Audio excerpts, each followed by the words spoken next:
Jeremy Bono, good to see you. I'm here. Good to see you. You are a new addition to the iDoc team. You bring your wealth of wisdom on the marketing side. So maybe let's just start there. Tell us a little bit about you and your new role with iDoc from a marketing perspective, and then I can't wait to get your insights on marketing. And I know you can share a ton with our members on how they can do something that they probably don't put perhaps at times enough thought or resources Yeah, into, which would be marketing. But sure. a little bit about yourself. Great, great. No, I've been in the eye care space for the last 12 years, and most of that time has been spent with products of technical nature, um, predominantly in the e-commerce space, uh, with contact lenses has been my forte, so to speak. Um, Marketing, sales, business development, customer support, customer care, all of the above, leading teams. And I think I am actually the newest team member to the iDoc family. So now I'm tasked with uh, running optometry marketing services, which is we basically build websites for optometrists and help them be found when people search for them online. Has anything surprised you yet since you started this role? And I know you're relatively new to it, but in terms of what you've seen so far from marketing, Yeah. and maybe let me elaborate something that you've seen that you caused you to go, yes, that is a fantastic way to market, and other things that you've seen that caused you to say, ooh, you need some help with that. Yeah, well, I mean, I've never been on this side of the website development design, so I'm learning new things every single day. I will say, though, I built some amazing teams and just with incredible talent that have come along the way. I've never been situated where I've been provided a team with such great talent, so I'm in a good spot. Let's just put it that way. I'm in a real good spot in terms of learnings. I mean, this whole SEO game on websites is it's technical. It's if you don't do it right, you can really hurt your patient flow. You can hurt your image. You can hurt brand. I mean, everything. It's very impactful into how a practice is situated in the marketplace. Interesting on the technology side, Mhm. right? Some marketing can be very simple, but it does get more complex as Yeah. well. And some doctors try to do it themselves and others outsource it. So I'm just curious from your perspective, what do you think doctors should be doing themselves? And I know we're speaking in general terms Sure. because there could be some doctors I don't want to offend that are Yeah. very techy and innovative. And by all means, build your own website. If you know how to do it, you're good at it, you understand SEO. I just think that's such a small minority of eye doctors Sure. and really is at the best use of their time. So I'm curious for a doctor listening, what should they be doing themselves? And what would you say? Maybe it's better to get that off your plate and let somebody else do it so you can focus on more important things like patient care and maybe other aspects of the business. Yeah. Well, I would always start with themselves first. Okay. I maybe take a less traditional avenue to building a brand, but for me, it's personal purpose, mission, vision, core values. It's starting there. I tend to think that if you really don't understand where you're who you are, it's Mhm. hard to explain why a patient should do business with you. It's even harder to figure out what tactics to use in order to market yourself in the way that you want to be seen. So that's where I would start is mission, vision, core values, personal purpose. What are you here on this earth to do? And that's I don't know. I think that's where I would start. When you said market yourself the way you want to be seen, can you elaborate that on Yeah. that a little bit? Because there's a sense of branding there. Mhm. There's a sense of focus, which I think a lot of marketing these days looks very similar to other practices. We just get it out there. It's very vanilla. It looks just like other practices. It really doesn't stand out. But maybe more importantly, it doesn't necessarily highlight who you are, what your brand is, what you want to be known for. How should doctors get more focused in their marketing? For me, it's I agree with you. Like the general nature of optometry and saying everybody provides exceptional eye care, like you see a lot of that. And for me, just getting more specific into, yes, we know that you provide exceptional eye care, but what else do you do? And so you got to do some work with that. You got to sit down, you got to really think, what else do we do? What else do we provide? How do we provide it? How do we communicate with our patients? What differentiates ourselves from the practice down the street or the practices down the street? So it's, I think it's just time and work. You can't just like you said, willy-nilly go, oh, I'm going to run a social post today and that's my marketing strategy or that's my marketing plan, because that's that's a tactic, but it's not an actual strategy or a plan. So yeah, that's where I would go with that. Um, in terms of what makes a practice different, you said something, and I should mention here in case you are listening and not watching this, is that we're at the iDoc Connection right now. So we're actually live. A lot of these we record virtually, but you're sitting Yeah. 3 feet away from me. So, and we're recording this at the iDoc Connection. But I watched one of your presentations yesterday, and you had people raise their hand. What was the question? You asked everybody, "Do you provide Exceptional eye care. exceptional eye care?" And every hand went up. And your Everyone. point was, where's the differentiation here? Yeah. Right? And how do you differentiate if everybody else is saying that? So I think a good exercise for a lot of doctors is to look at their own marketing, look at their own website, their own marketing, and then take yourself out of the position of doctor or business owner and say, if I was the client, if I was a prospective patient, is there something about this that would stand out for me and get me to want to call and schedule an appointment?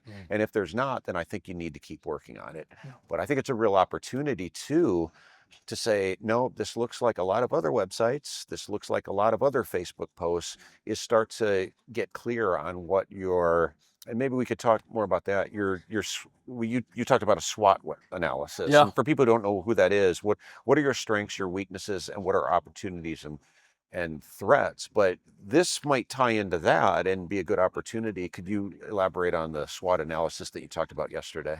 Yeah, I mean, this is the hard work I was talking about, spending time with some frameworks to help you get specific about what you do in your practice and more importantly, why you do it that way.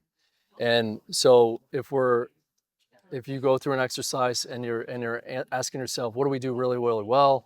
What do we not do so well? And what's happening in the marketplace that's causing us to have great success or not so great success? And then what's essentially in our way? What are those obstacles? Is it a new competitor down the street? Is it legislation? Like it could be a whole lot of outside factors, but going through that exercise and figuring it out kind of puts things in perspective, and allows you to see, real time where we're missing the mark and really homing in on those activities. I worked years ago with a doctor who had a really high-end optical, but that didn't come through at all on the website, right? It was a very vanilla website. What are some things that you see on websites which tend to be the hub, like the online hub, even if you do other marketing, whether it's lead pages or emails or Facebook posts? A lot of times we're trying to get people back to the website to learn more about the practice and hopefully want to make an appointment. One of the things that I see that I think is something that should be reconsidered is just too much stuff on a website that's not relevant, that I don't think people really care about. I personally don't care where my doctor went to school, but things like that. Yeah. And I could go on, but what are the things you think should be on there? Would you agree that in a lot of websites they're just too busy, Yeah. and they don't necessarily highlight the important things? But what do you like when you look at a website and go, that's a great website? What are the things that you're seeing? Yeah, I look at cleanliness as certainly the design element that I prefer, but not everybody's preference is the same, and certainly not every patient's preference is the same either. So you as a patient are looking for certain type of information. I am looking for different type of information potentially. And I don't know, I think it all comes down to understanding which patient is your ideal patient. And that should be what dictates what your website looks like. So whether it has too much content or not enough content, or it's clean or it's bright, or whatever you want to describe it as, I think that should be dictated by the patient base that you're after and less of what your own personal preference is. And resisting the need to try to be everything to everybody. Mhm. And I hope he hears this because I know he listens to the podcast. But Dr. Todd Cohen, um, I heard him talk earlier today, and he was talking about how you have to um, you find your ideal patient. That not everybody. If you're trying to be all things to all people, that you really don't stand for anything. Yeah. And trying to find that ideal patient, and that's going to mean some people leave, some people go up the road. I think in his case, he's told people, look, there's some great doctors up the road Mhm. that can give you what you're looking for, but we provide this level of care and we're not willing to compromise that. Yeah. And it feels risky for some doctors, right? To go out on that limb and say, this is what we stand for. And we know that some people are going to leave. But would you say that that's something that should come through on the website? Oh, And even if it means me deciding you're not the right doctor for me, it means somebody else saying, yes, you're the perfect doctor for me, and I'm willing to pay more for you. 100%. 100%. So we go through an exercise. We'll go through it tomorrow in one of the breakout sessions.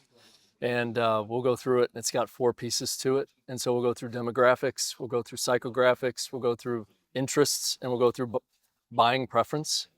And so this is all a part of building that patient persona.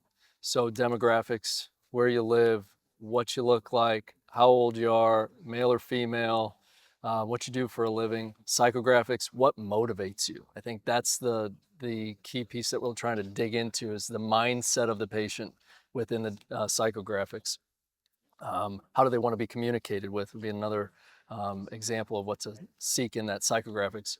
The interests, what do they do for fun? What's their hobbies? Are they active? You know, do they mountain bike? Do they read a lot? You know, what does that patient look like in your practice in terms of hobbies and interests? Are they a grandparent? So, you know, now they're watching a bunch of sporting events for kids, you know, whatever it is. And then the buying preference is where do they shop? Are they online? Would they prefer to pick up the phone and call somebody? Are they more tech savvy and that's the way that they like to communicate? Social media, whatever it is, but getting all that out onto paper and really defining what your true patient persona looks like, Mm-hmm. it will shape everything. It should, I should say, shape everything and how you message to that patient. Can you go into that a little bit more? How do you find that out? Because we could look at, some doctors use lifestyle questionnaires or they have Mhm. information people will fill on online. Of course, there's the questions that they ask when they come in, but you called I'm sorry, the Psychographics. psychographics. Mhm. Tell me more about that. How do you find out that information? Well, Come to my lecture. Is that what you're going to say? well, They can't. By the time this comes out, your lecture will have already happened. So um, it's not a spoiler alert. the way that I would suggest that they do that is if they don't know and they can't create it out of their own mind, is to ask somebody in that segment. So let's say your target market is a 55 to 65-year-old on the verge of retirement. They are grandparents. They live in suburbia, and what motivates them is being able to be in regular attendance of their grandkids' events, whatever that event might be. And the reason why that's important, the motive piece, is now you can speak to that in the messaging for your eye care services. Okay, so if your eye care services are focused on progressives, or if we're trying to figure out, just general eye health, then now we can cater the message to speak to that one motive that should appeal to that ideal patient.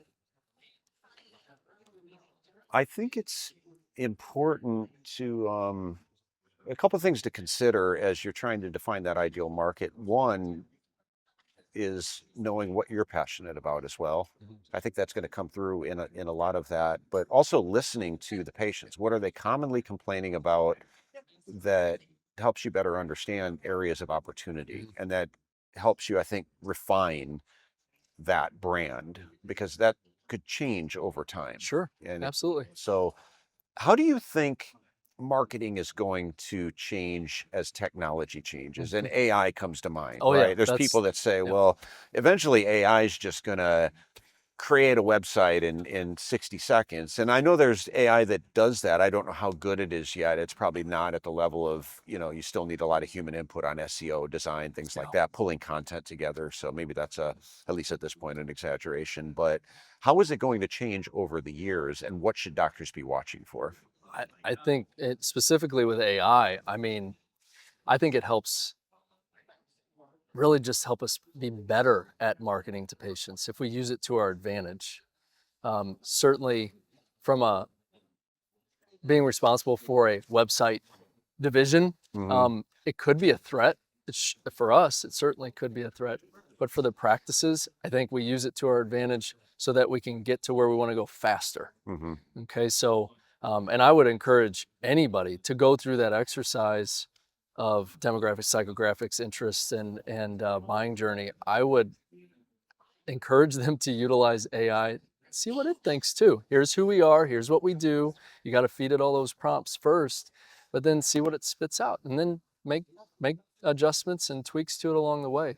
At least give you a starting spot. So yeah, certainly if you're stuck, and that was your question before, if you're stuck, not sure where to go from that, ask your patients, listen to your patients, but also you can use technologies like these language models that I think are very beneficial to and useful. Yeah, Yeah. for sure. And this is an effective use of AI, even if you don't do your marketing directly, but coming up with ideas Mhm. for marketing. And also, this is an area where AI should have a pretty significant impact is being able to analyze data that Yeah, comes in. So collecting that information, we're getting a little bit more into the weeds, right. but we take your website, for example, the information that it could collect from that about buyer preferences and things like that. I've seen doctors pull information off their online reviews and say, what are the most common things people rave about? What are the most common complaints? What are some ideas for responding to that review, HIPAA compliant ways of responding to that review? Right. What are some things out here we could pull out and add to our marketing? So we're doing an AI presentation tomorrow, and we're going to address head on the threat aspect of it. And I get it. There's Yeah, a fear around AI. Um, we all have concerns and we all sure. have questions, but what it could potentially bring to a practice, I'm starting to see from an efficiency and a productivity standpoint, is pretty impressive. Yeah, And I tell people, you don't have to like trends, just don't ignore them. yeah, And I agreed. think AI is one of those Yeah, things. something you didn't mention that I know we've talked about is using it for competitive analysis as well. That's a key ingredient to defining a marketing strategy that's going to hit home is knowing what your competitors are doing too. And obviously AI can't tell you what their practice looks like, smells like, or feels like, but you can go experience that yourself or send a secret shopper in to do that. Hmm. Um, but you can get a lot from reviews. You can get a lot from their website and from their social media posts using AI. So yeah, definitely, I would definitely encourage folks if they haven't tried using those models, I would use them.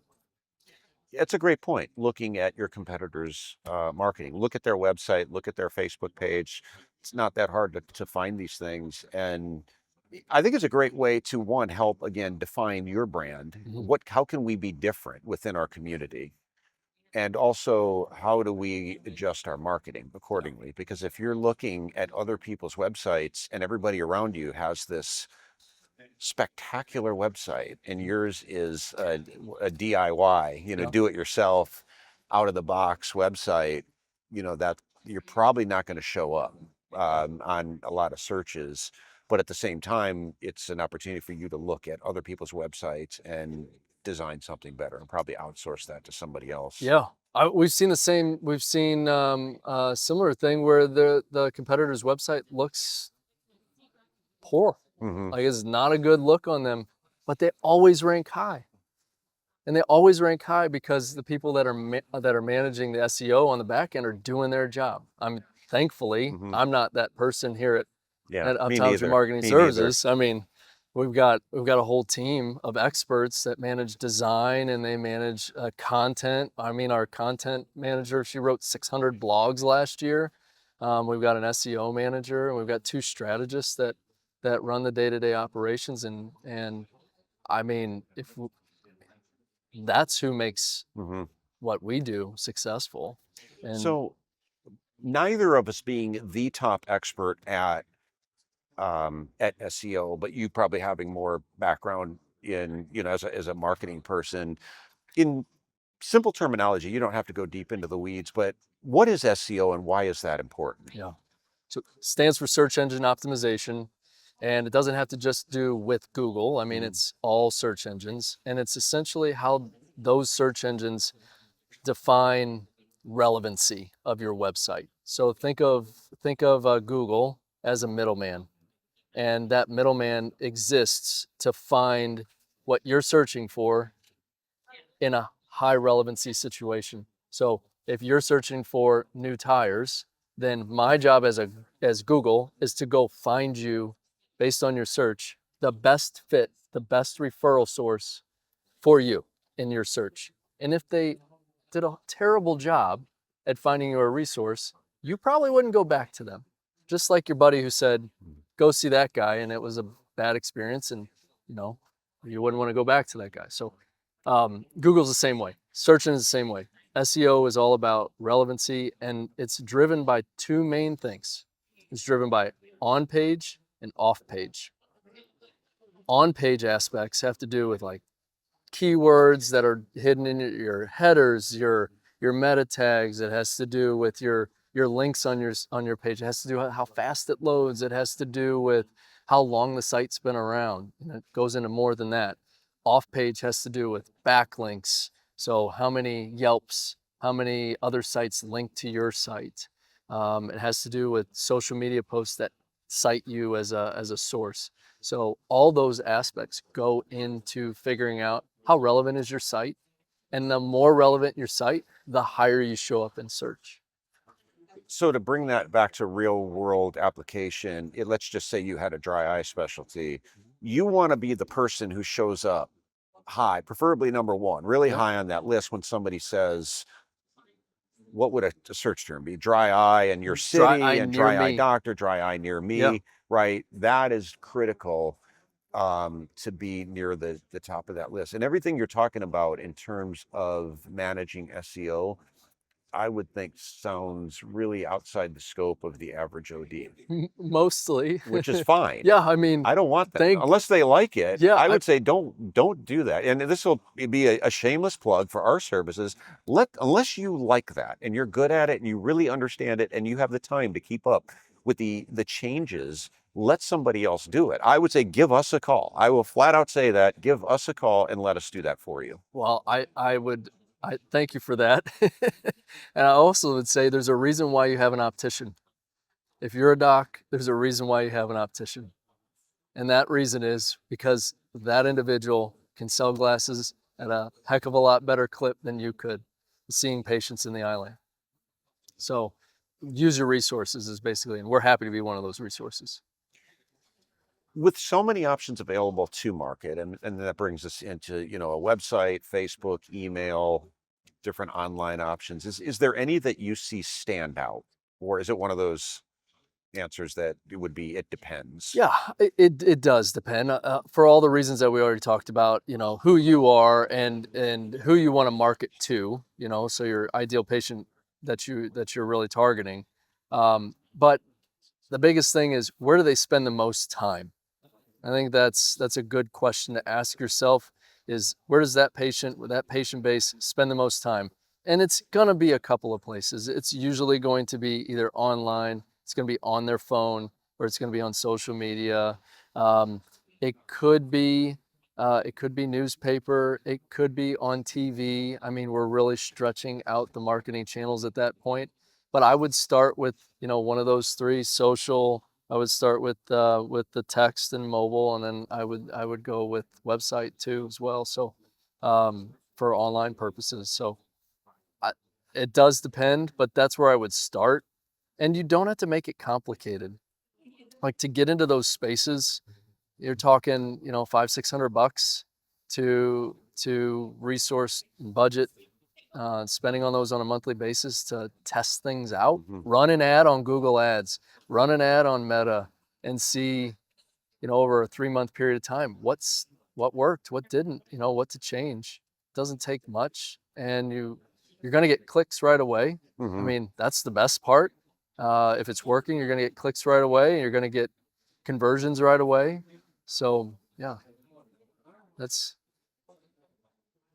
I think it's a beauty of our services that we do track it and we can give you data and feedback on what's working.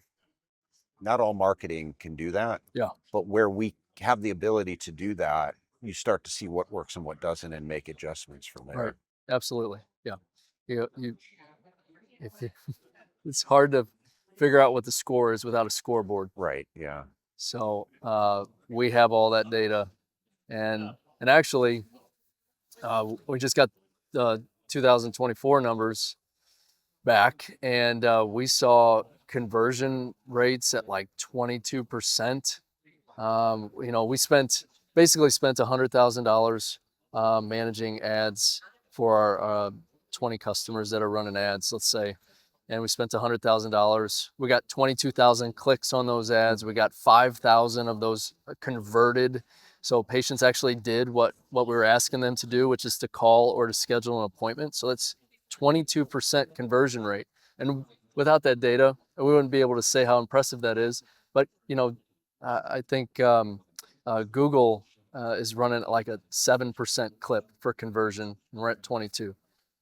So Wow. So that's quite a difference. yeah, Quite a yeah, difference. they're Okay. the experts are doing their job. Yeah. Which speaks to the need for an expert, Yeah, right? Instead of just trying to do everything yeah, yourself here. There is value. There is a return on investment. You should expect that if you're investing into your marketing, a return on investment, not just money wasted, but how is this translating into patients? yeah, And understanding that not everything can be tracked, but I still want to ask you about old school. Just print. I mean, I heard people here saying, I know that, there's text and email and that's how people are getting, but my demographic, maybe they're a little bit older, yeah, but we're sending postcards. We started sending postcards again. What still works in yeah, terms of the offline marketing? yeah. Your traditional marketing does still work. I will tell you that. I don't know about you, but my mailbox has never been emptier. Yeah, mine I either. mean, really, I get bills and the occasional extra piece of mail. So I see a transition where we're actually being um, a little bit desensitized to the online and digital aspects of Mm, marketing. And so this traditional side is bound to pick up. So get your postcards out there, keep sending out your recall reminders via mail. Get in print, get in newspapers.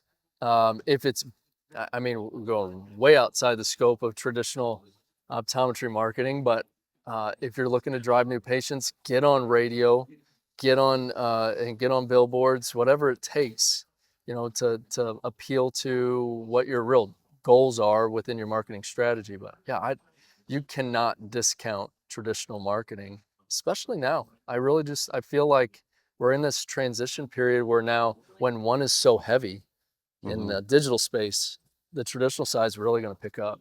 Yeah. I think there's certainly value to spreading a wide net. I read before that the more people see you, that there's an association between familiarity and likability. Mhm. And so a lot of our reasons for doing business with a certain company, buying a certain product is not necessarily that we've done tons of research on it. It's that we've seen their brand over and over. We've basically been exposed to their company. Yeah, This is why companies that can afford to run commercials on TV, they don't just run one, right? right. Sometimes you see them even back to back, right? Sure. Now they've got the budgets to do that, but they know that the more they see our brand, it's not just what we said in one particular commercial, but they know when they see us on a magazine and they hear us on the radio and they see us on the internet and they see a social media post, they see us on TV, that we associate familiarity with likability. Right. So how talk to me again about the personalization of marketing, because a lot of marketing that I see is not very personal. Quite honestly, it's very boring. Yeah. It can be vanilla, it can be very clinical. And I think sometimes doctors are afraid to show their human side, their personal side. Some offices aren't. They'll put pictures on their Facebook page of the Halloween party they had, or how everyone got dressed up, or their dogs, things like that. What is the value in taking a more personal approach on the marketing? Well, I mean, the value is you want to do business with people that you like. This is your Hmm. likability, okay? And I think where we fail a lot of times that I've seen is we're not appealing to the patient's buying preference. And another way to say that is we're, as a doc, you're you're trying to tell somebody why they should do business with you instead of letting a patient tell somebody why that patient should do business with you. So it's coming from a different perspective.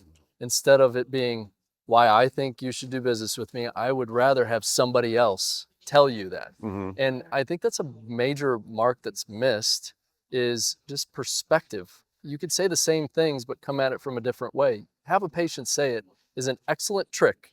Testimonials are fantastic, and they assume a trust factor when you have that in play. So when somebody else is talking about you, automatically, you know, I mean, think about it when you get introduced to somebody. They say, well, this is Steve, and he does this, and he's great at that. Like, to the group that you're being introduced to, they're like, oh, wow, yeah, Steve is like that, and he does that. I mean, just comes across differently than if you said, hi, I'm Steve, and here's what I do, and Hmm. here's what I'm great at. It just comes across differently. So I don't think you can discount the power of a testimonial for sure. Yeah, great point. Jeremy, this has been fantastic. Thank you for your insight. So glad to have you part of the company. For people listening to this and thinking, marketing makes sense to me now. I get it, but I don't want to do it all myself, which is fantastic. How do they get in touch with you? What's their next step? How do they learn more about iDoc's Yeah. marketing services? So they can go on to idoc.net. They can seek it that way. If they're not a member of iDoc, they can go to optometrymarketingservices.com. On that, we also have a brand new resource center, which is a free resource that nobody has. There's nothing to pay. We're not asking for any commitments or anything. We've got social calendars on there. We've got marketing plan strategies. We have a whole bunch of other things that we're going to be adding to it every single month. And it's a great resource. Get in there and get that and schedule a time. And we're happy to talk to one of our strategists or schedule a time with me. And you can do that all on our website. Jeremy Bono, Thank you, welcome, sir. welcome to the iDoc family. Appreciate it. Thanks Thank so you. much. All right, well, that was great. Thank you, Jeremy. Thanks everyone for listening. And like Jeremy said, if you want to know more about iDoc, you can visit our website at idoc.net. So thanks again, and we'll see you in the next episode.